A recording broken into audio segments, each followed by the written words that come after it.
Shalom jemaat Tuhan yang terkasih, saya bersuka cita bisa bertemu kembali lewat pelayanan di GAB Daat Surabaya. Di bulan Desember ini sungguh satu kesempatan yang luar biasa ya, dimana di bulan ini kita sama-sama memiliki kesibukan untuk mempersiapkan ibadah maupun perayaan Natal di manapun kita berada ya. Kita akan berdoa, kita akan mengawali pertemuan kita ini. Kita mohon pimpinan Tuhan.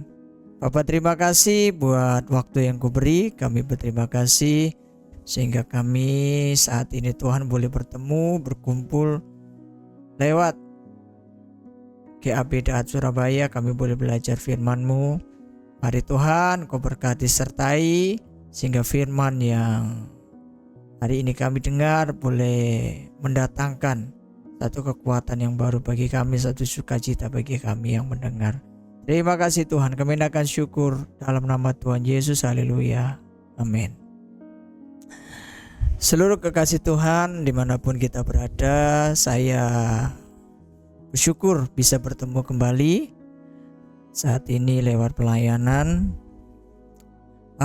Di bulan Desember ini kita yang hidup di Indonesia ya, yang hidup di Indonesia sudah memasuki musim penghujan. Hampir setiap hari ada hujan ya yang turun. Nah, di awal-awal musim hujan itu biasanya dari pihak perusahaan listrik ini kan mengantisipasi gangguan, sehingga ada beberapa pemadaman listrik yang terjadi, dan itu kita anggap lumrah ya terjadi. Kalau lampu padam, listrik padam kan gelap ya, gelap. Kalau gelapnya di rumah, anak-anak kan biasanya kebingungan ya, nyari papa mamanya. Padahal papa mamanya ada di situ ya, dekat mereka. Kalau terjadinya di pesta ya, orang duluan ya untuk menghidupkan flash dari handphonenya ya. Kalau terjadinya di tempat potong rambut, nah ini dia masalah. Kalau nggak cepet-cepet bisa salah model potongan ya, salah model potongan. Nah, berbicara tentang perlunya kita akan terang ya, yang tadi saya ilustrasikan dari padamnya listrik ya, lampu. Terang itu sangat kita perlukan ya dalam kehidupan sehari-hari ya, entah itu dari matahari yang bersinar ya di siang hari, kemudian terang dari lampu dalam rumah kita ya, dalam tempat-tempat di mana kita berada. Terang itu merupakan satu kebutuhan yang penting ya bagi kita. Demikian di momen bulan Desember ini kita sedang bersyukur ya, berterima kasih, bersukacita karena sang terang itu hadir dalam kehidupan kita, yaitu Kristus Yesus Tuhan. Saya mengajak kita belajar dari Matius pasal 4 ayat 15 dan ayat 16 ya. Matius pasal 4 ayat 15 dan ayat 16. Tanah Zebulon dan tanah Naftali, jalan ke laut, daerah seberang sungai Yordan, Galilea, wilayah bangsa-bangsa lain, bangsa yang diam dalam kegelapan telah melihat terang yang besar, dan bagi mereka yang diam di negeri yang dinaungi maut telah terbit terang. Ya, demikian firman Tuhan. Berbahagialah kita yang membaca, merenungkan firman Tuhan dengan setia dan melakukannya dengan sungguh-sungguh dalam kehidupan kita masing-masing. Nah, kembali kepada perlunya kita akan terang. Nah, di momen Natal ini apa sih yang kita sedang rindukan ya, apa yang sedang kita harapkan, atau apa yang kita sedang peringati tentang Natal ini?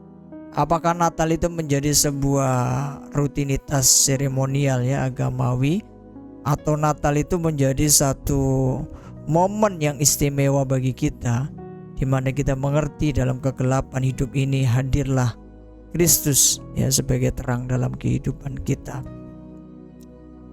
Dan saat ini saya ingin memberikan sebuah tema ya yang masih berkaitan dengan Natal. Kelahiran Kristus terang bagi kita ya, kelahiran Kristus terang bagi kita. Kalau kita melihat di sekitar kita ya, melalui berita, melalui tayangan di media sosial yang kita biasa lihat, berita-berita online, berita yang beredar ya, sepertinya tahun 2025 ya bukan menjadi tahun yang mudah ya, bukan menjadi tahun yang gampang di sana. Saya bahkan melihat beberapa tayangan di televisi yang membahas tentang betapa orang di tahun depan itu akan menghemat ya keuangannya untuk berbelanja ya, menghemat keuangannya untuk berbelanja. Dalam kondisi yang seperti itu, seolah-olah dalam kehidupan ini ada sebuah kesuraman ya, ada sebuah kondisi di mana kita meraba-raba ya apa yang akan terjadi di tahun yang akan datang. Demikian juga dari firman Tuhan yang dibaca tentang tanah Zebulon dan tanah Naftali, jalan ke laut daerah seberang sungai Yordan. Ini wilayah-wilayah yang tidak dianggap penting ya bagi orang Yahudi ya, tidak dianggap populer bagi mereka.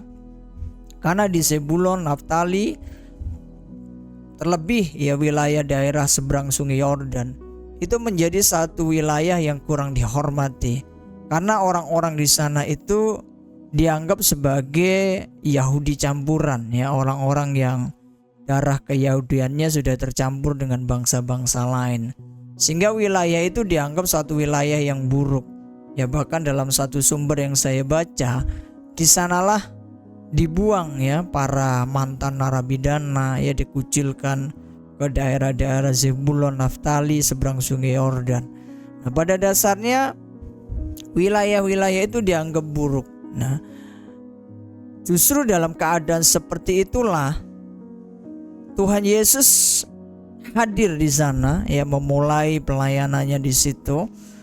Dan ini menggenapi nubuatannya dari kitab Nabi Yesaya, bahwa di negeri tersebut, di tanah yang seperti itu, yang bangsa diam dalam kegelapan melihat terang yang besar. Bagi mereka yang diam di negeri yang dinaungi maut telah terbit terang.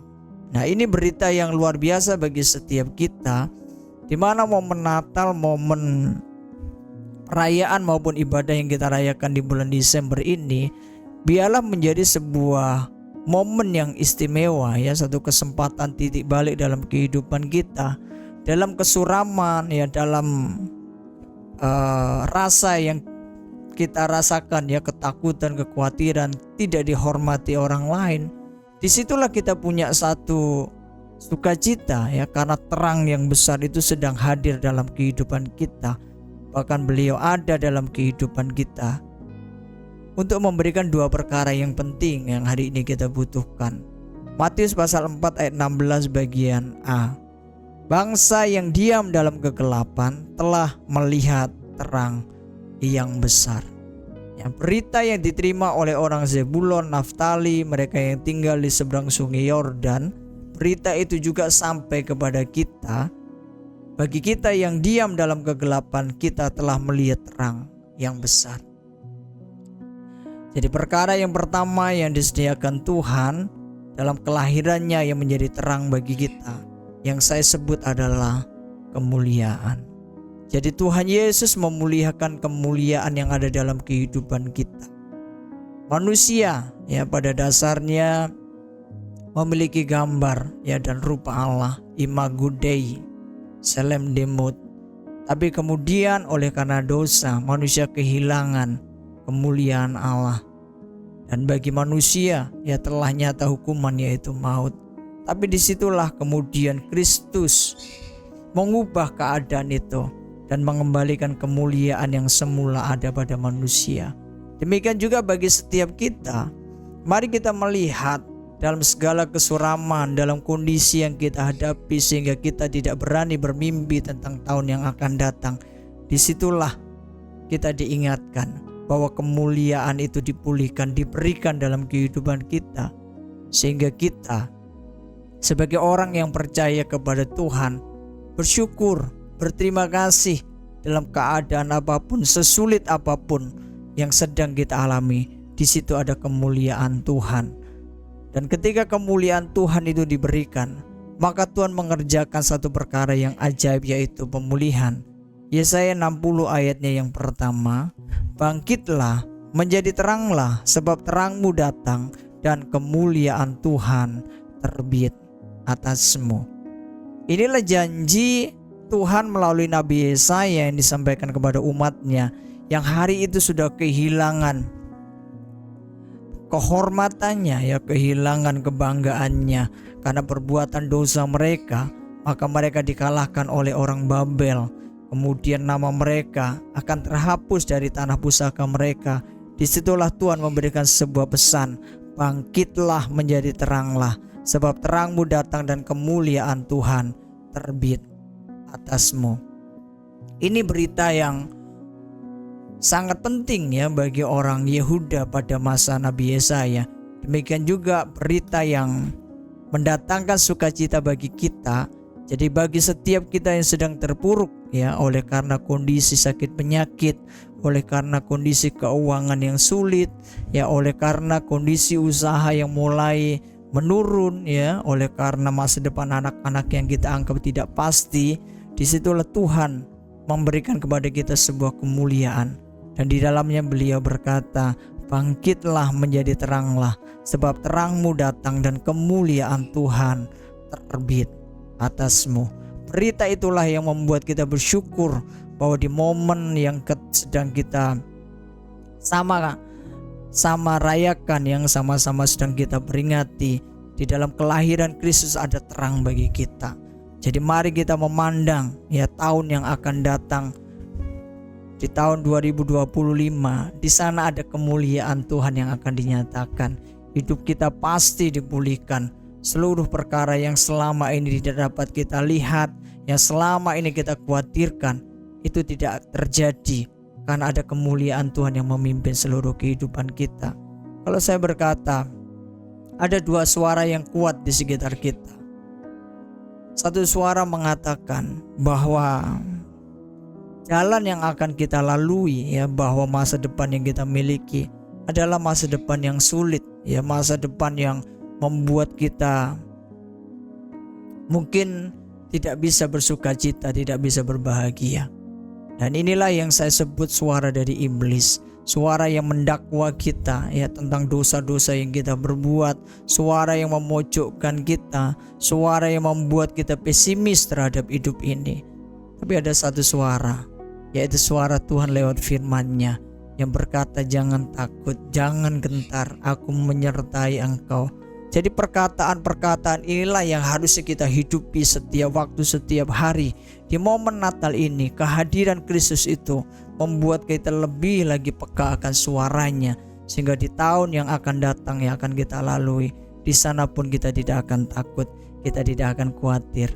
Karena Natal, kelahiran Kristus itu terang bagi kita. Dia memberikan sebuah kemuliaan bagi kehidupan kita. Dan yang kedua, apa yang Kristus sediakan, perkara apa yang Tuhan berikan di dalam kelahirannya. Matius 4 ayat 16 bagian B. Dan bagi mereka yang diam di negeri yang dinaungi maut telah terbit terang, ya. Jadi orang Zebulon, Naftali, ya, mereka yang tinggal di seberang sungai Yordan, bagi mereka seolah-olah gak ada surga. Bagi mereka seolah-olah tidak ada perkenanan Tuhan. Ya, bangsa itu diliputi dengan maut, diliputi oleh ketakutan. Tapi dikatakan bagi mereka telah terbit terang. Demikian juga bagi kita, ya, yang pada awalnya kita belum mengenal Tuhan Yesus. Di situ kita dinaungi maut, dinaungi ketakutan. Apakah apa yang kita berbuat, kebaikan-kebaikan kita cukup, ya, untuk menutup segala dosa yang kita punya? Kemudian Yesus hadir, memberikan sebuah keyakinan, memberikan sebuah jaminan dalam kehidupan kita. tentang yang saya sebut masa depan. Kalau Kristus lahir, maka dia memberikan masa depan bagi setiap kita. Jadi jangan pernah kita meragukan tentang kehidupan yang akan kita jalani. Karena kalau Kristus hadir dalam hati kita, dalam hidup kita, di situ artinya ada hari esok, ada masa depan bagi setiap kita. Mari, itulah yang harus kita hidupi. Di momen yang istimewa ini saya mengingatkan seluruh rekan-rekan sepelayanan kepada seluruh jemaat Tuhan yang terkasih. Pandang, Natal ini bukan hanya seremonial agamawi rutinitas belaka, tapi Natal ini mengingatkan bahwa kelahiran Kristus menjadi terang bagi kita, karena di dalam Dia ada masa depan. Ini yang harus kita yakini, ini yang harus kita hidupi. Mungkin semua yang kita miliki, keberadaan kita, ekonomi kita, membuat kita gak berani berkata, anak saya bisa kuliah tinggi. Nah, ini pikiran-pikiran yang seringkali membuat kita, iman kita menjadi lemah. Tapi di momen ini kita lihat bahwa kelahiran Kristus itulah yang menjadi jaminan bagi kita tentang masa depan. Dan masa depan yang seperti apa yang dijanjikan Tuhan. 1 Yohanes 5 ayat 12. 1 Yohanes 5 ayat yang ke-12. Barang siapa memiliki anak, ia memiliki hidup. Barang siapa tidak memiliki anak, ia tidak memiliki hidup. Ini satu masa depan yang Tuhan sediakan bagi kita, yaitu masa depan ketika kita memiliki Kristus Yesus, Sang Anak Allah dalam kehidupan kita. Artinya kita punya hidup, artinya kita punya sebuah janji yang pasti akan ditepati oleh Tuhan. Barang siapa memiliki anak, ia memiliki hidup. Barang siapa tidak memiliki anak, ia tidak memiliki hidup. Dan saat ini, mari seluruh saudara seiman, kalau Kristus lahir, maka bagi kita ada kehidupan yang penuh dengan kelimpahan. Saya percaya bahwa tidak akan satupun dari kita ditinggalkan oleh Tuhan, berjalan sendirian di dalam tahun yang akan berjalan.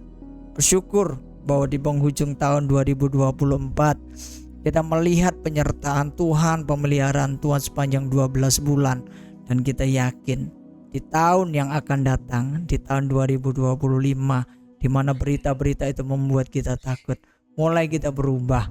Kita banyak baca firman, kita banyak mendengarkan firman Tuhan yang menguatkan kita, yang meyakinkan kita. Kelahiran Kristus itu mendatangkan kemuliaan.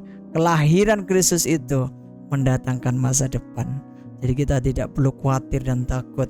Saya menutup pemberitaan firman Tuhan dari Yesaya pasal 9 ayat yang kedua. Bangsa yang berjalan di dalam kegelapan telah melihat terang yang besar. Mereka yang diam di negeri kekelaman, atasnya terang telah bersinar. Satu puncak ya dari berita yang luar biasa. Yang berjalan dalam kegelapan melihat terang yang besar. Yang diam dalam kekelaman, atasnya terang telah bersinar. Untuk siapa? Untuk saudara dan saya, untuk setiap kita. Mari kita menjadi orang Kristen yang sungguh-sungguh mengerti, ya, yang sungguh-sungguh memahami seluruh rancangan Tuhan dalam kehidupan kita. Yaitu ketika Dia lahir dalam kehidupan kita, Dia menjadi terang bagi kita, mendatangkan kemuliaan, memberikan masa depan. Jadi Natal tahun ini jadikan satu titik balik dalam kehidupan setiap kita yang selama ini ragu menjadi yakin, yang selama ini takut menjadi berani, karena kita percaya kalau kita memiliki Yesus, maka segala perkara yang kita hadapi akan dapat kita kalahkan. Mari kita bersyukur, mari kita berdoa untuk berita firman Tuhan saat ini. Tuhan, terima kasih, kami sungguh bersyukur buat kemurahan-Mu, kebaikan-Mu. Dan saat ini Tuhan, lewat firman-Mu Engkau mengingatkan kami, sehingga Natal di tahun ini, di tahun 2024, menjadi satu momen di mana kami mengerti kelahiran-Mu adalah terang bagi kami. Bangsa yang di alam kegelapan, orang Zebulon, Naftali, bangsa yang diam di seberang sungai Yordan, gambaran bagi kami yang tinggal dalam kesuraman. Dan disitulah ada terang yang besar, kemuliaan yang Tuhan berikan dalam kehidupan kami. Disitulah mereka yang dinaungi maut melihat satu terang yang bersinar. Disitulah ada masa depan. Terima kasih Tuhan, kami sungguh bersyukur buat firman-Mu. Hamba kembalikan segala kemuliaan, segala hormat bagi-Mu, sebab dalam nama Yesus kami percaya. Kami akan syukur kami. Haleluya. Amin.